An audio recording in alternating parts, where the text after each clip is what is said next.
déjà filmé cette vidéo il y a 2 jours. La position de la caméra ça allait pas du tout parce que vous savez que je suis absolument pas une pro du cadrage et vous étiez beaucoup trop bas, genre vous voyez toutes mes jambes, ça n'avait aucun sens. C'était pas très esthétique, j'arrivais juste pas à la monter, donc si j'ai un pantalon blanc sur la miniature, that's why. Donc aujourd'hui je vais vous faire un update lecture du coup. En gros c'est un peu mes lectures de septembre entre guillemets. J'ai aussi lu mes livres de cours mais j'ai pas forcément envie de vous en parler maintenant tout de suite. J'ai plus envie de vous parler de mes lectures de plaisir. Je pense vous faire une vidéo un peu plus sur mes livres de cours une fois qu'on les aura plus étudiés etc. Je verrai ça mais pour le moment moi j'ai envie de vous parler de mes lectures personnelles parce que c'est un petit peu ce pourquoi je suis en vie. C'est trop triste de dire ça mais en vrai c'est vrai. Donc premièrement j'ai lu Fangirl de Rainbow Rowell. C'était un livre que je voulais absolument lire pour mes premiers moments à la fac. Du coup c'est ce que j'ai fait et je l'ai lu vraiment au moment de ma première semaine à la fac à peu près parce que du coup j'avais mes livres de cours mais j'ai fait en sorte de les terminer au moment où je commençais la fac pour lire celui-ci. Tout simplement je voulais lire celui-ci puisque c'est l'histoire de Kat qui commence la fac aux États-Unis et qui a une sœur jumelle avec qui elle a toujours été très très proche mais qui se retrouve un peu à se séparer d'elle pour son arrivée à la fac parce qu'elles ont deux personnalités très différentes et que sa sœur va un peu explorer et s'extravertir tandis que Kat elle est très introvertie et du coup elle se retrouve un peu toute seule. Elle écrit une fanfiction sur internet à grand succès en gros sur Harry Potter mais dans l'histoire ça s'appelle pas Harry Potter, ça s'appelle Simon Snow mais en gros c'est Harry Potter. On suit Kat un peu dans ses aventures à la fac, il y a une petite romance. Je voulais vraiment le lire parce que je me considère un peu comme une fangirl et que j'ai un peu beaucoup des tendances d'introvertie.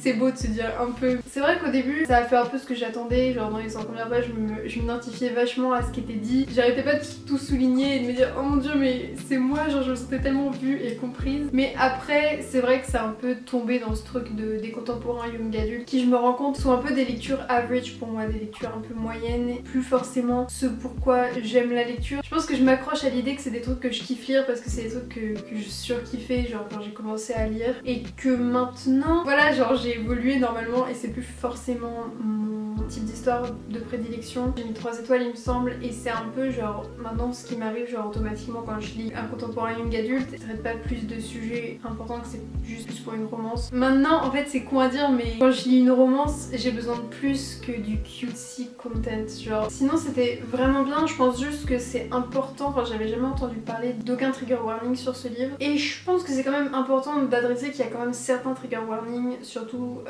au niveau de la santé mentale des parents. Je veux pas en dire plus parce que je veux pas spoiler mais si jamais vous savez qu'il y a des trucs qui vous touchent ou vous trigger, essayez d'aller voir un peu, vous renseigner sur les trigger warnings qu'il y a dans ce livre. Après c'est un livre qui est sorti je sais pas, je dirais genre en 2013, 2014, 2012, enfin vous savez un peu cette époque là, je sais pas exactement. Ouais il est sorti en 2012 il me semble. En fait c'est un peu problématique à des moments parce que je sais pas comment dire, c'est des trucs qui sont vus comme problématiques maintenant mais qui étaient pas vus comme problématiques à l'époque. Du coup c'est bizarre parce que c'est des façons juste de traiter de certains sujets que j'ai trouvé hyper maladroit. Du coup Kat elle écrit une fanfiction sur deux personnages gays. En gros c'est une fanfiction comme si c'était Harry et Draco Malfoy et en fait je sais pas, il y avait des moments ça m'était vraiment mal à l'aise de la façon dont c'était traité de façon 2012 et du coup c'était un peu problématique parce que si tu lis ça dans un livre aujourd'hui tu te dis waouh c'est quand même problématique, enfin je sais pas comment expliquer mais du coup il y avait des moments ça me faisait un peu ah je sais pas comment expliquer ça. Après la sœur de Kat, Vren, c'est clairement Margot de To All the Boys I Loved Before et vous savez que je déteste Margot. Vraiment j'avais envie de la claquer pendant tout le livre, surtout avec leur mère, genre vraiment elle est...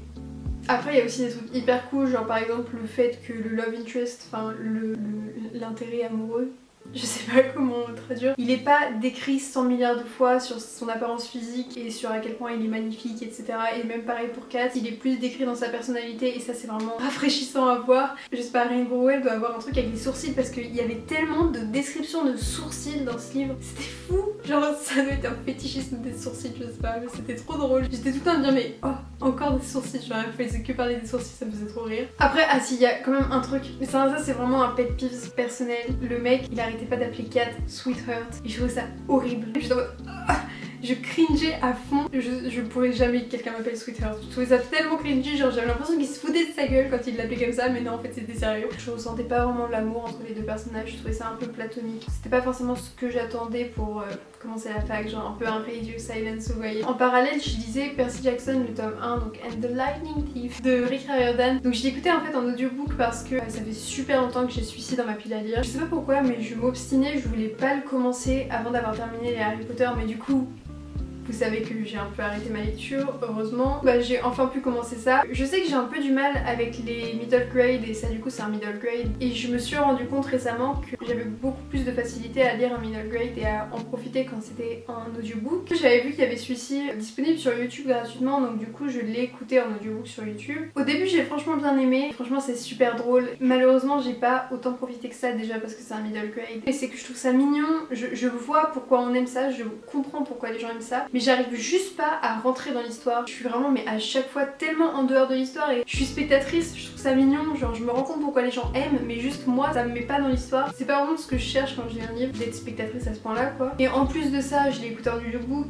et j'ai très vite fait la réalisation que j'ai beau essayer de me mettre en tête que j'aime les audiobooks. Je suis tellement reconnaissante que les audiobooks ça existe et je trouve ça tellement cool comme principe. Et vraiment c'est trop bien que ça existe les audiobooks. Mais je me rends compte que ce que j'aime c'est vraiment de lire un livre sur du papier. Voilà, ce que j'aime c'est cette action de lire et du coup d'écouter ça me satisfait pas parce que c'est juste pas le format qui me plaît en fait. Et c'est absolument pas pour dénigrer le format de l'audiobook parce que je trouve ça tellement incroyable que ça existe et dans tous les cas ça reste de la lecture parce que c'est une façon différente de consommer l'histoire mais ça reste consommer l'histoire. Donc dans tous les cas ça reste de la lecture d'après moi et c'est même pas un débat qui devrait exister. Mais c'est juste pas un format qui me plaît et il faut juste que j'arrive à accepter ce fait que voilà les audiobooks ça me plaît pas, ça me satisfait pas et que j'arrête de me battre avec moi-même et de me forcer à lire des audiobooks alors que je sais très bien qu'au final je serai pas satisfaite. Donc voilà, j'ai acheté le tome 2 et je le trouve pas en audiobook mais d'un autre côté c'est pas si mal parce que du coup comme je dis les audiobooks ça me satisfait pas tellement et au final quand j'ai mes écouteurs dans mes oreilles, pas forcément envie d'écouter un audiobook, j'ai plus envie d'écouter un podcast ou de la musique ou un truc comme ça. Donc voilà, donc après ça reste un peu une corvée d'écouter un audiobook, enfin bref. Du coup j'ai acheté le tome 2 mais je sais pas vraiment si j'ai envie de le lire au final. Même si c'était super cool, je suis pas forcément méga intéressée par la suite. C'est cool et je comprends pourquoi tant de gens aiment mais je crois que c'est juste pas fait pour moi et du coup je l'ai acheté avant d'avoir terminé le tome 1 et je sais pas ce que je vais faire, je le mets vraiment pas dans mes priorités. Pour le moment je me mets aucune pression de le lire. I don't know what I'm gonna do. But that's okay. Je sais plus si j'allais terminer Percy Jackson quand j'ai commencé. And I'm very in the ashes de Sabaa Tahir. C'est Une braise sous la cendre de Sabaa Tahir en français. C'est mon livre préféré de tous les temps, duquel je parle dans absolument toutes mes vidéos. Je sais pas s'il y a une vidéo sur ma chaîne dans laquelle je parle pas de ce livre. Si c'est le cas, dites-le moi parce que je trouve ça vraiment étonnant. J'ai lu ce livre en août ou juillet 2018. J'ai lu les 3 premiers tomes en français et le tome 4 sort le 1er ou le 10 décembre 2020. On n'a pas encore la date de la traduction française. Généralement ça prend un peu 6-7 mois il me semble les traductions, surtout chez PKJ. Mais du coup avec Juliette, comme c'est nos livres préférés, notre saga préférée, on a décidé de se faire une relecture de la saga avant la sortie du tome 4 pour être bien au point, vous voyez. On a décidé de lire le tome 1 en septembre, le tome 2 en octobre et le tome 3 en novembre et j'avais envie de voir, maintenant comme je lis tout le temps en anglais, le texte original.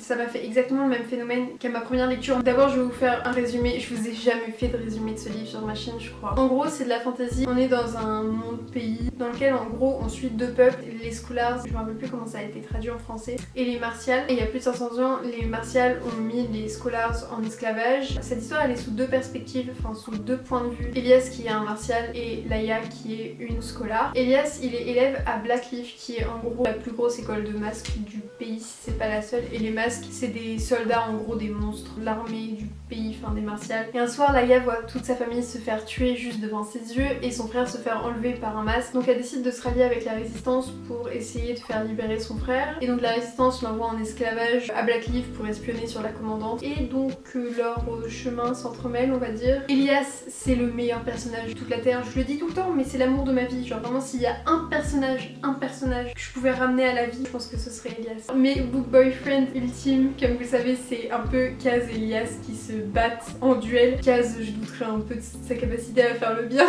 même si je l'aime très fort. Après il y a Ophélie aussi, mais bref, ça m'a fait exactement la même chose qu'à ma première lecture, c'est-à-dire qu'au début, enfin à ma première lecture c'était un peu ma première fantasy que je lisais, alors que là maintenant j'ai lu quand même pas mal de fantasy. Au début j'étais un peu en mode ah ouais mais en fait c'est une fantasy basique, enfin c'est bien mais ça casse pas 3 pattes à un canard quoi. Et je sais pas à quel moment, je sais pas ce que Sabaa Tahir fait, je sais pas comment elle fait et je ne saurais pas dire quel est le moment où ça se passe, où je ne peux plus quitter ce livre. Tu te rends compte qu'en fait tu vois pas des mots, tu vois pas des lettres, tu vois pas une page, tu vois un monde, t'es dans ta tête, genre je sais pas comment dire mais t'es 100% dans le monde et dans le livre et t'es complètement englobé dans le truc et en fait tu te rends compte que t'existes plus en dehors de ce monde. Je sais pas quoi dire de plus, toujours 5 étoiles, lisez ce livre, il est absolument incroyable, c'est vraiment Elias, l'amour de ma vie, et j'ai tellement hâte du coup en octobre de là me plonger dans le tome 2. Je sais pas ce que je peux dire de plus, dans tous les cas vous savez à quel point j'aime ce livre et j'ai tellement hâte de lire le tome 4 et je pense que je vous ferai un reading vlog du tome 4.